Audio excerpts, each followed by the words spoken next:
মহারানী রুক্মিণী একাদশী তিথিতে জন্মগ্রহণ করেছিলেন। তার জন্মকাহিনী রাধা রানীর জন্মকাহিনীর মতোই। আমরা সকলেই জানি যে শ্রী লক্ষ্মীর সমস্ত অবতার কোনো নারীর গর্ভ থেকে জন্মগ্রহণ করেননি। একবার সমস্ত দেবতা বৈকুণ্ঠে এসে মা লক্ষ্মীকে পৃথিবীতে অবতার হওয়ার জন্য অনুরোধ করলেন। একদিন বিদর্ভ রাজ্যের রাজা ভীষ্মক যখন নদীর ধারে হাঁটছিলেন, তখন তিনি একটি ছোট্ট শিশু কন্যাকে দেখতে পেলেন, যাকে রত্ন, হীরা এবং অলঙ্কার দিয়ে সজ্জিত করা হয়েছিল এবং একটি বড় পদ্মের ওপর রাখা হয়েছিল। হঠাৎ আকাশ থেকে একটি কণ্ঠস্বর শোনা গেল।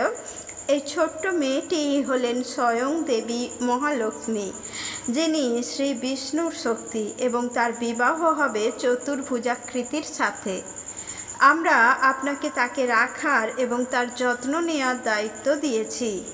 এই কারণেই মা রুক্মিণীর বাবা শিশুপালের সাথে তার বিবাহ দিয়েছিলেন, কারণ তিনি ভুল বুঝেছিলেন যে চতুর্ভুজাকৃতির শিশুপাল শ্রীকৃষ্ণ নয়, যিনি স্বয়ং ভগবান বিষ্ণু।